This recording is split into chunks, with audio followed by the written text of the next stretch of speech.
Hello, Catherine. Hi, it's good to see you again. Yeah, sure. How are you doing today? It's day three. Yeah, I'm doing great. I feel like I was able to bounce back. It was a bit cold yesterday, but Yeah. feeling refreshed Yeah. and ready to finish the final night of the festival. Cool, cool, cool, cool. Well, hey, I'm gonna be honest with you. It's we appreciate your presence at the festival. We really appreciated your film as well.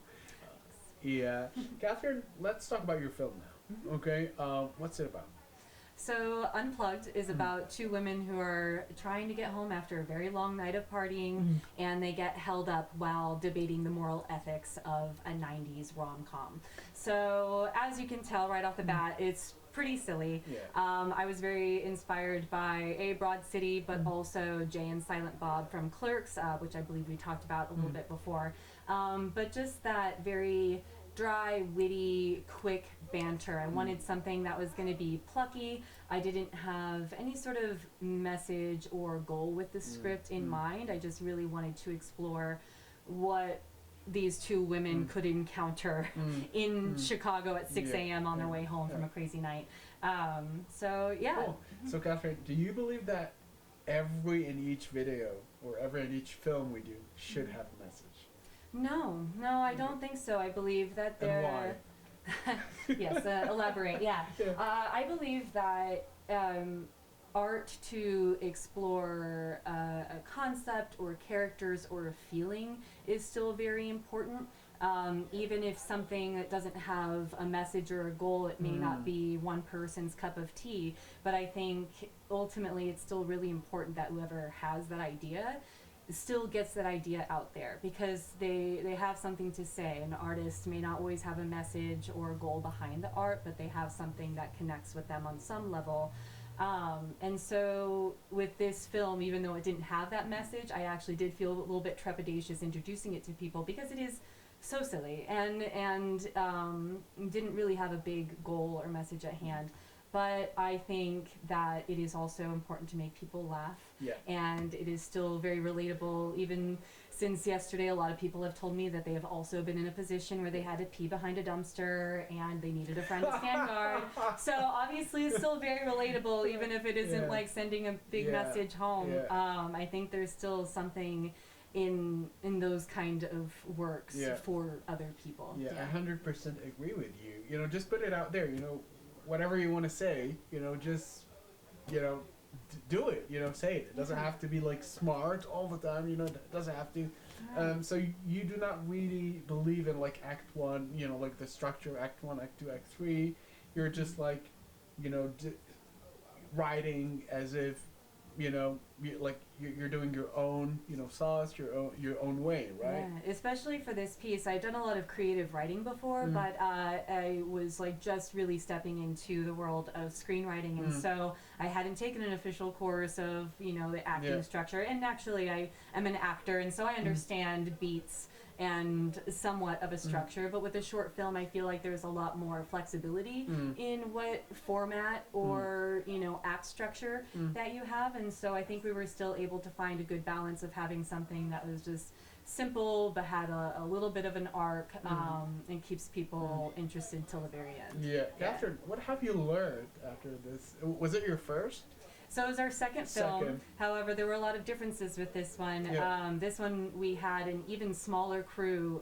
It was really just the actors who were also some of the producers, and then another producer who was the director and was also the DP, and was holding her phone on the gimbal. And so we learned that obviously it still takes a lot of planning into guerrilla style filmmaking. We made the mistake of trying to shoot in the evening, expecting we'd be able to get that 6 a.m. lighting without having too much interference from people in the neighborhood. Not the case. You hear that? yeah, and that was something I suggested at the beginning too. I was like, we're probably going to want to shoot it in the morning at 6 a.m., which means an obnoxious wake up time, but like that's probably going to be better. And so we ended up doing that the second day that we shot. But I think the biggest takeaway that we had was that it is so possible to make a film with something that you already have on hand. We did have this special gimbal tool, which allowed us to get certain pan shots without it being too shaky. But even then, without using any particular film apps on the phone or any fancy sound equipment, we use lav mics attached to our phones. We were still able to make something that, you know, became a 10-minute film that's had great success in the film festival run. And so one of the biggest things that I learned was a little bit more about like what goes into pre-production and how to make something run smoothly, even if you're only working with your closest prod. Yeah, exactly. More preparation, more thinking about the logistics, but also how capable we are. You know, people are so nervous about making something. They think they need a big budget. They think they need money. And that can stifle a lot of creativity and projects actually happening if you think that you need that. And yes, of course, that's nice, but I've also seen some big budget projects that aren't able to successfully hit the mark or tell the story that they were probably going for. So I think that it's more important to encourage people who have something in their hearts that they want to express, that they think is important, at least to them, that they can do it and that they should. They can do it. We can do it. We can do it. We can. I've heard someone say that before. Yeah. Catherine, how challenging it is to work with people you know? Or maybe it's not. Well, I would say like it is it has its challenges, and it is also one of the easier ways to start when you're trying something new.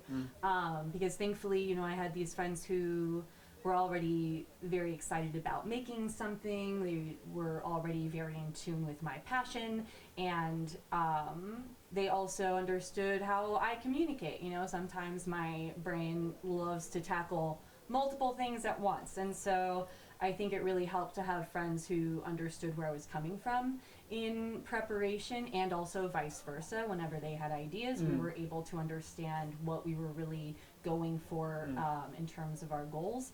And I'd say, you know, there were also some hiccups because since we were using our small pot of friendship, we also had a little bit more limited base of knowledge because all of us it was all of our second films, and so we were all learning how to go about this with even fewer resources and using a gimbal that has a bit of a learning curve. We were able to make some shots work, but you know, it still had some moments where it was acting up. And so I think working with friends on this project was particularly helpful in the fact that we were flexible, willing to, you know, really jump in and help where it was needed without feeling like we were being pushed into something because we brought on somebody for a job that they didn't know what was really all going to go into it. But at the end of the day, we also knew how to resolve problems. Like if something came up, we knew that we could address an issue without it affecting our friendship, without it like being personal. It was more so about making sure that we made something to the best of our abilities. You know, very much so, right? Because you don't want to get into a project and then have that define your friendship. Like that's obviously never the goal. You know, you want to make something that's fun for everybody. Exactly. Yeah. So my last question, Catherine, I don't know, and if the answer is no, I get it. What would you change if you were to change anything other than like the filming hours in the morning? What would you change, like maybe in the script, in the reactions, in the dialogue, and anything? I would say a little bit more pre-production and research time, and a little bit of that was due to a constraint because my partner and I were moving across the country. We shot this film a month before we left, and so pre-production was cut down very much so. So it would have been really lovely to have more time to play with the gimbal, to get comfortable with it and its quirks, and then also to plan the shots.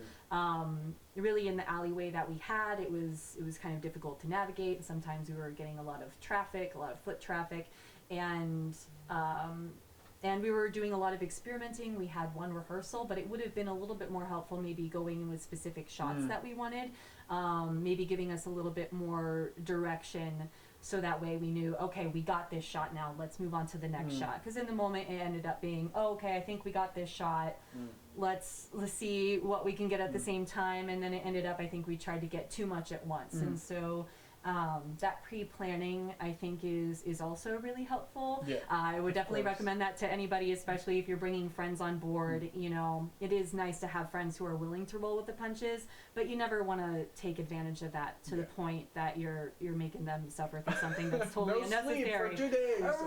Right, or you know, yeah. So I could go through. And because we're friends, no sleep. Right, this is cool, right? No, I don't want to do that. So, and that's my goal definitely moving forward. And I think my logistical side of my brain is very good for that. Just understanding ahead of time how can we make things run as efficiently as possible, be respectful of people's time, especially as an actor. You know, I've been in that position where it's like, oh, we'll just call this person for a while, and just have them sit there, and then we'll bring them in when they're needed. And it's like, no, we can operate a little bit. Don't bring a book.